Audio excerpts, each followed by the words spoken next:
Hey, in this video I'll be talking about the 20 most notable action series from Weekly Shonen Jump. Since it is 20 series, I won't be going very in-depth for almost all of them. So yeah, you know what?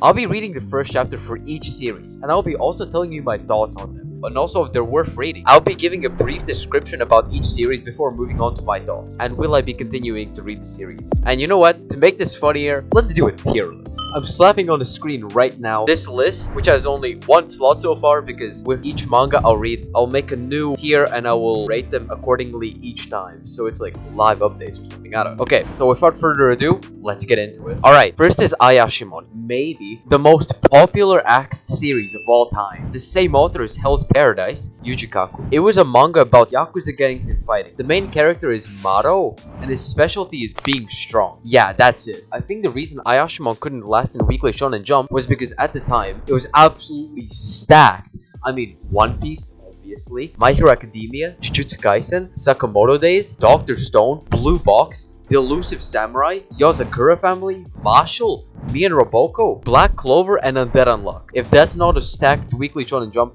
then I don't know what is. Anyways, at the start, Ayashimon seemed to be doing pretty well for itself. But about at the halfway point of its serialization, it seemed to suddenly just fall in popularity. I also know that the cancellation was quite controversial, and a lot of people were mad about it. I mean, Ayashimon was so popular that it got physical volumes in English. It's very rare for action manga to get physical English volumes. I think only 3 series on this list, including this one, had English volumes. So anyways, here's my thoughts about it after the first chapter. Ayashimon chapter 1 was actually really good. Funny and good action, but I find it hard to see a vision after the next arc that the girl mentioned, but I will definitely continue reading. Very nice. Next is Samurai 8, the same author as the worldwide phenomenon, Naruto, and because it had the same author, expectations were extremely high, and it seemed to be doing quite well for itself, until right after the second lead color of the series, at just the 12th chapter, which is insane. I mean, Kagurabachi right now, even with it being just incredibly popular, has only gotten 3 lead colors. One at the very beginning, which every series gets, and at its first anniversary, which every series gets a lead color at their yearly anniversary. And it turns out that it just got a 3rd lead color. I suppose Weekly Shonen Jump has acknowledged Kagurabachi as its next long-running series. Wait, I was supposed to be talking about Samurai 8. My bad. After reading the summary of the story before reading chapter 1, it seems Samurai 8 is the opposite of Naruto. It revolves around Hachimaru, and he is so weak, he can't even eat hard food. That is quite the feat. Oh, by the way, Samurai 8 is another series with physical English volumes. Anyways, here are my thoughts after chapter 1. Samurai 8. The first chapter is literally pure ass. I'm telling you right now. There ain't no way I'm reading any more of this. I had to force myself to read this over a few hours time. Terrible. The art is so hard to understand as well, especially during the action scenes. It's so clustered and I have no idea what's happening. Along with the main character having some bullshit powers right off the bat, I ain't reading no more. Fuck that. Next up is Red Hood. I remember reading the comments of Nue's Exorcist when I was reading it on Manga Plus, and literally seeing so many comments until about the 30th chapter that were like, you're telling me this series lasted and Red Hood didn't? That was literally the first time I heard of Red Hood. I'm still somewhat new to manga, and that eventually led me down a rabbit hole of searches to learn what Red Hood is. And after about a year of learning what Red Hood is, I read volume 1 online, and I bought volume 2 physically, but I will still reread chapter 1, just to refresh my memory. But Red Hood is about a little boy named Velo, and he just wanted to live a peaceful life in the village with the people who raised him, because he had no parents. But then, suddenly werewolves attack and slowly kill off the villagers. The village chief calls someone from the infamous Hunters Guild for help. After the battle, the hunter grows to like Velo and brings him on a journey so he can become a hunter. I have to say, I'm really sad Red Hood got axed. It was so short, and I think the world of Red Hood had so much potential. It's sad to think about. Witches, dragons, werewolves, and probably so much more down the line. Weekly Shonen Jump just didn't give it enough time to find its footing. Literally at the first sign of struggle it was axed, with no second chances. Anyways, here are my thoughts after chapter 1. Also, it has physical English volumes, so it was obviously popular. Rest in peace, Red Hood. Pretty much, I really liked Red Hood. Chapter 1 was really good as I remember, the art was fantastic, and I really liked the main character. Worse than Ayashimon,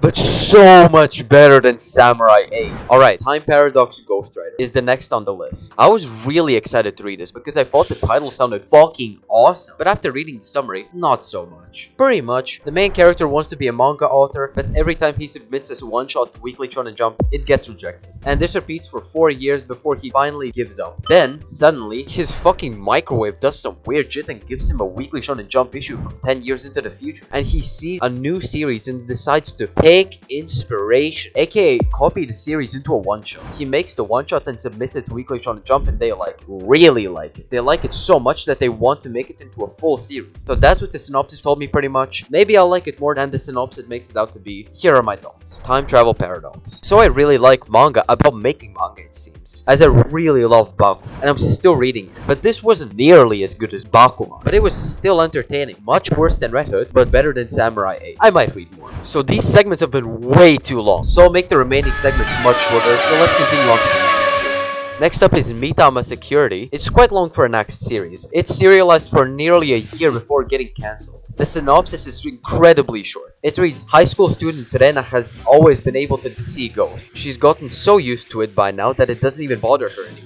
But suddenly, a security agent named Mitama appears and vows to protect Rena. This action comedy series is out of this world. I guess let's just jump right into my thoughts of the first chapter. Mitama Security. Alright, I'll be honest. It took me 2 days to read the first chapter because I read the first few pages and I really didn't like it. But I finally read it in one go. And it wasn't really that bad. Sure, there were like 5 gags that were used over and over and over again, but that doesn't mean the gags were bad. I really liked one of them as well. I liked the one where Mitama kept playing with his gun instead of exercising the spirit. This is the first gag manga from the Action manga. I was surprised to see Mitama was 47 chapters long with very little views on Manga Plus. It was like 250,000 views for 47 chapters. That's like very little. I like this a lot more than Samurai. I'd say it's around the same level as CPG. Next is I Tell C. After reading the synopsis, I can say this plot is so weird. The synopsis pretty much told me it is about 2 detectives. One is a woman and the other is her brother. The brother is a famous detective, famous for the fact that he's really good at his job.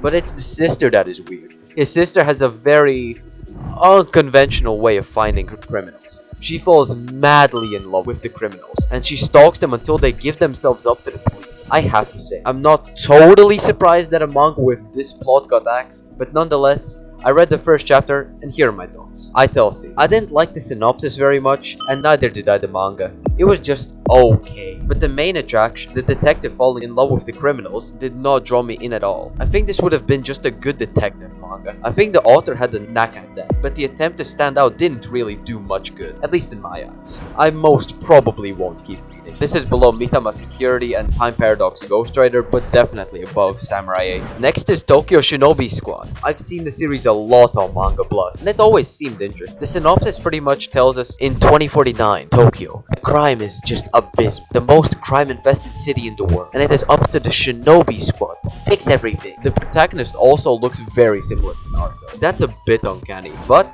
here are my thoughts about the first chapter. Tokyo Shinobi Squad. I was actually amazed by how much I like the series. The art is great, I love the characters. Also, you can see clear inspiration from Naruto. But I think anyone can see that. Literally, the only reason why I think this got axed is that the author just throws you into the world.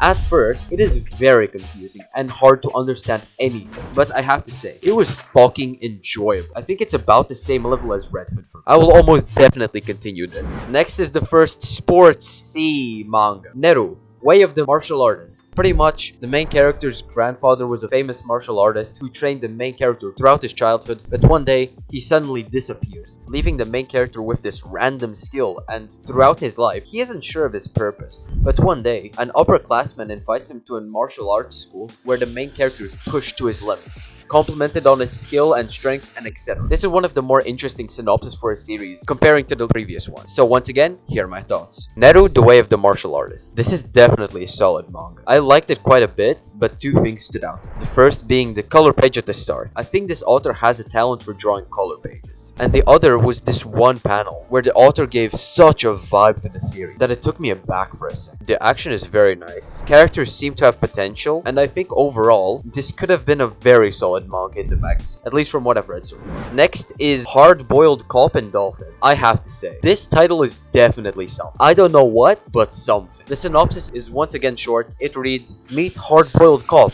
boil Samejima. He's just been assigned to the remote Ogasawara Islands. There he finds co-workers, a mysterious young girl, and a dolphin for a partner? Cop X Girl X Ocean. Welcome to the craziest hard-boiled cop story you'll ever read.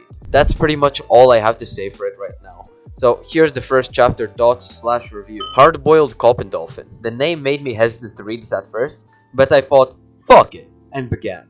This had quite the opening sequence, which I actually really liked. Then the island thing began, which I liked the entire thing. This reminds me a lot of Kindergarten Wars, which is one of my favorite manga of all time. Funny gags, great action and characters. It's all you need. It's a very solid series, which I might continue. And finally, let me get to it, there is Fabricant 100. The synopsis is quite short, reading, there was once a doctor who was fixated on creating the ideal human being. His Fabricant creations started attacking humans in order to attain the perfect body. When Ashibi Yao's entire family is murdered by these Fabricants, he sets out on a journey of revenge accompanied by the doctor's final creation, Fabricant 100. Yeah, I guess let's just jump right into my thoughts. Fabricant 100. I'm gonna be honest. From everything I've heard online about this series, I thought it would have been a lot better. But it was just okay in my eyes. The art was good, the paneling was good. It's just the premise and the story didn't really interest me that much. Alright, I really wanted to make this all into one video, but it was just way too long.